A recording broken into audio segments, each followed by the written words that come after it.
जय हिंद दोस्तों, स्वागत है आप सभी का आबिद सर क्लासेस में। आज के इस वीडियो में हम लोग देखने वाले हैं क्लास 9th का फिजिक्स चैप्टर नंबर 8 जो गति है, इसके बारे में हम लोग काफ़ी अच्छे से समझने वाले हैं। इसके पहले वाले वीडियो में मैंने आपको बताया था कि इस चैप्टर में आपको कौन कौन सा टॉपिक पढ़ना है। आज का जो टॉपिक होगा वो हमारा होगा अवस्था, यानी अवस्था जिस तरह से आप केमिस्ट्री में पढ़े हैं कि पदार्थ की 3 अवस्थाएं होती है, ठोस, द्रव और गैस।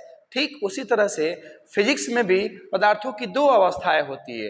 पहली जो होती है वो विराम अवस्था होती है और जो दूसरी अवस्था होती है वो गति की अवस्था होती है। तो इसके बारे में हम लोग आज काफ़ी विस्तार से और डीपली अध्ययन करने वाले हैं। तो कहीं जाइएगा नहीं, कॉपी कलम लेकर के बैठ जाइए। यकीनन ही आज के इस टॉपिक में आपको कुछ नया सीखने को मिलेगा, तो कहीं नहीं जाना है और अब लगा देना है। तो समझते हैं हम लोग सबसे पहले विराम अवस्था क्या होता है। तो देखिए, विराम अवस्था क्या होता है कि जब कोई वस्तु समय के साथ अपना स्थान नहीं बदलती है, जब कोई वस्तु समय के साथ अपना स्थान नहीं बदलती है तो उसे हम उस वस्तु का विराम कहते हैं। यहाँ एक हम बिंदु लेते हैं और इस बिंदु पर कोई ऑब्जेक्ट है, ऑब्जेक्ट मान लो कि ए है ना, और यह जो ऑब्जेक्ट है अपने जगह पर स्थिर है, कहीं जा नहीं रहा, यानी इसके स्थान में कोई परिवर्तन नहीं हो रहा है। तो हम कह सकते हैं कि ये जो ऑब्जेक्ट है इस बिंदु के सापेक्ष में विराम में है। ये जो ऑब्जेक्ट है इस बिंदु के सापेक्ष विराम में है। अब विराम में कौन कौन सी वस्तुएं होती है, जैसे कि आपका स्कूल हो गया, विराम में होता है, आपका घर विराम में होता है, पेड़ पौधे ये सभी विराम में होते हैं। जैसे अभी मैं रुका हुआ हूँ, आपके सामने हूँ, तो मैं अभी विराम में हूँ, क्योंकि मैं समय के साथ अपना स्थान नहीं बदल रहा हूँ। पेड़ पौधे समय के साथ अपना स्थान नहीं बदलते हैं, आपका घर समय के साथ स्थान नहीं बदलता है। ऐसा तो नहीं ना होता है कि आज सुबह में यहाँ पे घर था, कल सुबह में टहलते हुए कहीं और चला गया। आपका स्कूल आज सुबह में यहाँ था, टहलते हुए कल कहीं और चला गया। ऐसा बिल्कुल नहीं होता है, क्योंकि आपका स्कूल, आपका घर, पेड़ पौधे ये सभी विराम अवस्था में होते हैं, यानी ये विराम में होते हैं। तो उम्मीद करते हैं कि आपको ये समझ में आया होगा। अब समझते हैं हम लोग गति अवस्था या गति, यानी जब कोई वस्तु समय के साथ अपना स्थान बदलती है तो उसे गति कहा जाता है। याद रखिएगा कि जब कोई वस्तु समय के साथ अपना स्थान बदलती है तो उसे क्या कहा जाता है, गति कहा जाता है। जैसे कि आप देख सकते हैं यहाँ पर एग्जाम्पल में, चलती हुई गाड़ी, उड़ती हुई चिड़िया, तैरता हुआ मनुष्य। जैसे कि गाड़ी, मान लो कि यहाँ पे एक बिंदु है ना, और इस बिंदु से इस बिंदु तक कोई गाड़ी है, यहाँ पहुँच रही है। तो देखिए, इस बिंदु से इस बिंदु तक आती है ये वस्तु, तो इसके स्थान में परिवर्तन हो रहा है, इसके जगह में परिवर्तन हो रहा है, यानी इसके स्थान में परिवर्तन हो रहा है। और जब यह वस्तु अपना स्थान बदलेगी तो कुछ ना कुछ तो समय लगेगा। इसीलिए कहा जाता है कि जब कोई वस्तु समय के साथ अपना स्थान बदलती है, समय के साथ अपना जगह बदलती है, तो कहा जाता है कि वह वस्तु गति में है। क्या कहा जाता है, वह वस्तु गति में है। और हर एक वस्तु गति करती है। जैसे कि अगर आपको किसी चीज़ की आवश्यकता पड़ती है तो आप जा करके उस चीज़ को ले लेते हैं। जैसे आप यहाँ पे खड़े हैं और कुछ दूरी पे मेज़ पर आपका पुस्तक है, तो उस पुस्तक को लेना है तो आप जाएंगे उस पुस्तक के पास और उसको ले लेंगे। आप सुबह सुबह उठते हैं, तैयार होते हैं और गति करते हुए स्कूल चले जाते हैं, आप में गति होती है ना। कुछ खाने को मन करता है तो जाते हैं, गति करते हुए दुकान पे चले जाते हैं और दुकान से आप अपनी ज़रूरत की चीज़ों को खरीदते हैं और उसका यूज करते हैं, उसका प्रयोग करते हैं, यानी आप गति में हैं। यहाँ तक कि आप अपने कोचिंग में पढ़ने जाते हैं और अपने इंस्टीट्यूट, स्कूल, कॉलेज कहीं भी पढ़ने जाते हैं तो गति करके ही जाते हैं। समय के साथ आपके स्थान में भी परिवर्तन होता है।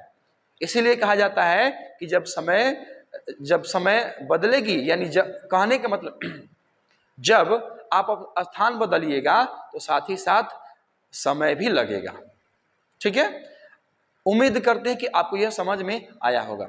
अब हम लोग देखते हैं विराम और गति में परस्पर सापेक्षिक। विराम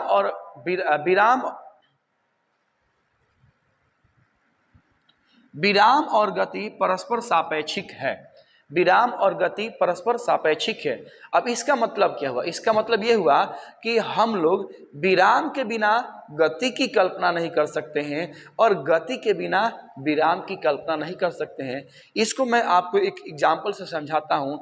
जैसे कि कोई बच्चा रेलगाड़ी में बैठा हुआ है, कोई बच्चा रेलगाड़ी में बैठा हुआ है और रेलगाड़ी की जो खिड़की है उस खिड़की से बाहर देख रहा है, तो उसे लग रहा है कि जो भी पेड़ पौधे बिजली के खंभे हैं वो गति करते हुए नजर आ रहे हैं। लेकिन वही लड़का जब अपने सामने बैठे यात्री को देखता है तो वह यात्री उसके सापेक्ष विराम में नजर आता है।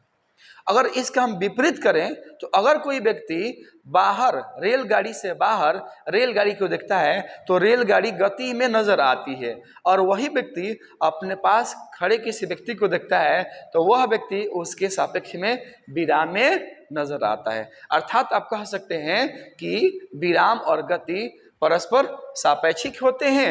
विराम की कल्पना गति के बिना नहीं हो सकती और गति के बिना विराम की कल्पना नहीं हो सकती है। अब हम लोग देखते हैं भौतिक राशि। भौतिक राशि क्या होती है इसके बारे में हम लोग समझते हैं। भौतिक राशि वैसी राशियाँ जिसको मापी जा सकती है उसे भौतिक राशि कहा जाता है। जैसे कि लंबाई हो गया, द्रव्यमान हो गया, समय हो गया, ताप हो गया, है ना। इन सभी राशियों को हम लोग माप सकते हैं, इसलिए यह भौतिक राशि कहलाती है। अब भौतिक राशि को दो भागों में बांटा गया है। पहला है अदिश राशि और दूसरा है सदिश राशि। क्या है? अदिश राशि और सदिश राशि। अब सबसे पहले हम लोग समझते हैं अदिश राशि क्या होता है। वैसी राशि जिसमें केवल परिमाण होता है उसे कहा जाता है अदिश राशि। क्या कहा जाता है? अदिश राशि। वैसी राशि जिसमें सिर्फ परिमाण होता है उसे क्या कहते हैं? अदिश राशि। जैसे कि मान लीजिए हम यहाँ पर लिखते हैं 5 मीटर, तो यहाँ पर देखो ये जो है ना हमारा ये 5 क्या है? सिर्फ परिमाण बता रहा है। ये तो मीटर हमारा मात्रक है, तो यहाँ पर सिर्फ परिमाण होता है, दिशा नहीं होती है, तो ये हमारा क्या कहलाएगा? अदिश राशि कहलाएगा। अब यहाँ पर हम लिख देते हैं 10 kg। क्या लिखते हैं? 10 kg। तो 10 kg का मतलब क्या हुआ कि ये जो 10 kg है सिर्फ परिमाण को बता रहा है। किसको बता रहा है? परिमाण को बता रहा है, इसलिए ये क्या होगा? अदिश राशि होगा। अब अदिश की पहचान कैसे करिएगा? कि जिसमें दिशा न हो, जिस राशि में दिशा न हो वो क्या होती है? अदिश राशि होती है। यानी आप देख लो कि उसमें सिर्फ परिमाण हो, अगर आप उसको पढ़ोगे तो ऐसा लगेगा कि इसमें सिर्फ परिमाण है, तो आपको पता चल जाएगा कि इसमें कौन अदिश राशि है और कौन सदिश राशि है। अब अदिश राशि में क्या क्या है? जैसे कि अदिश राशि में लंबाई हो गया, द्रव्यमान हो गया, समय हो गया, ताप होगा, कार्य हो गया और ऊर्जा। ये सभी क्या है? हमारा अदिश राशि है। एक बार और समझिए, अदिश राशि में कौन कौन सी राशि आती है? तो लंबाई, द्रव्यमान, समय, ताप, कार्य, ऊर्जा इत्यादि, इन सभी को कहा जाता है अदिश राशि। अब हम समझते हैं अदिश राशियों की कुछ विशेषताएं। तो सबसे पहली विशेषता होती है कि अदिश राशि में केवल परिमाण होता है। क्या होता है? अदिश राशि में केवल परिमाण होता है। जैसा कि मैंने आपको अभी बताया था कि जैसे 5 मीटर कहोगे तो 5 मीटर से पता चलता है कि इसमें सिर्फ परिमाण है और किसी चीज की जानकारी हमें नहीं मिलती है। अदिश राशि अगला इसकी विशेषता है वो है कि यह बीजीय नियम का पालन करता है। जो अदिश राशि होता है यह किस नियम का पालन करता है? बीजीय नियम का पालन करता है। बीजीय नियम का मतलब कि अदिश राशि को हम जोड़ भी सकते हैं, घटा भी सकते हैं, गुणा भी कर सकते हैं, भाग भी कर सकते हैं। अगला है कि इसे व्यक्त करने के लिए किसी निरूपण की आवश्यकता नहीं होती है। जो अदिश राशि होता है उसको अगर हमें व्यक्त करना है तो उसमें हमें किसी निरूपण की आवश्यकता नहीं होती है। बिना निरूपण का हम लोग अदिश राशि को आसानी से व्यक्त कर सकते हैं। आइए अब हम लोग समझते हैं सदिश राशि के बारे में। सदिश राशि क्या होता है? तो वैसी राशि जिसमें परिमाण के साथ साथ दिशा का भी ज्ञान होता है उसे सदिश राशि कहते हैं। जैसे आप देख सकते हैं विस्थापन हो गया, यह एक सदिश राशि होती है क्योंकि विस्थापन एक निश्चित दिशा में होती है और इसमें परिमाण भी होता है। इसलिए यह क्या हो जाएगा, हमारा सदिश राशि हो जाएगा।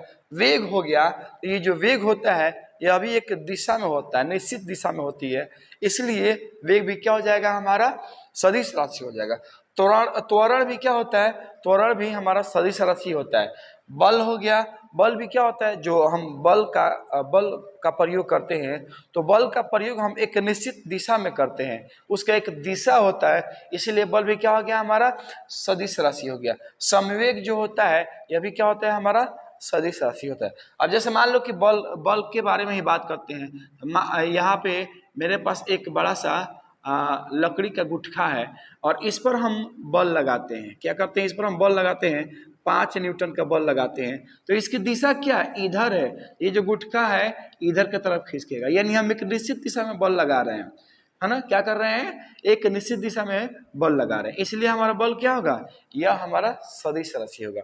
और हम आपको समझाते हैं, जैसे कह दें कि यहाँ पर पटना, ये जो पटना है ना, पटना तारामंडल से, पटना तारामंडल से 2 किलोमीटर पूरब दिशा में है। पटना तारामंडल से, है ना, 2 किलोमीटर पूरब दिशा में है। अब यहाँ पे देखो पूरब दिशा में है, ठीक। अब यहाँ पर देखिए ये 2 किलोमीटर जो है ना, ये हमारा परिमाण है, और ये जो पूरब दिशा है ये क्या है, पूरब जो है ना हमारा ये दिशा है।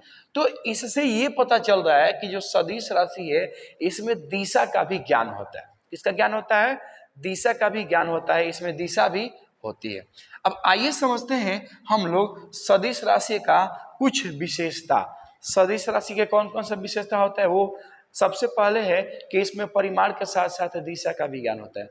सदिश राशि में परिमाण के साथ साथ किसका ज्ञान होता है, दिशा का ज्ञान होता है। इससे हमें दिशा की जानकारी मिल जाती है कि कोई वस्तु जब गति कर रही है तो वो किस दिशा में गति कर रही है।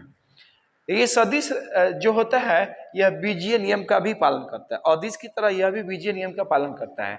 सदिश राशि को व्यक्त करने के लिए माथे पर तीर के निशान का प्रयोग किया जाता है। सदिश राशि को व्यक्त करने के लिए माथे पर तीर के निशान का प्रयोग किया जाता है। तो उम्मीद करते हैं कि आपको यह समझ में आया होगा। आज के इस वीडियो में इतना ही, मिलते हैं हम लोग अगले क्लास में, तब तक के लिए जय हिंद जय भारत।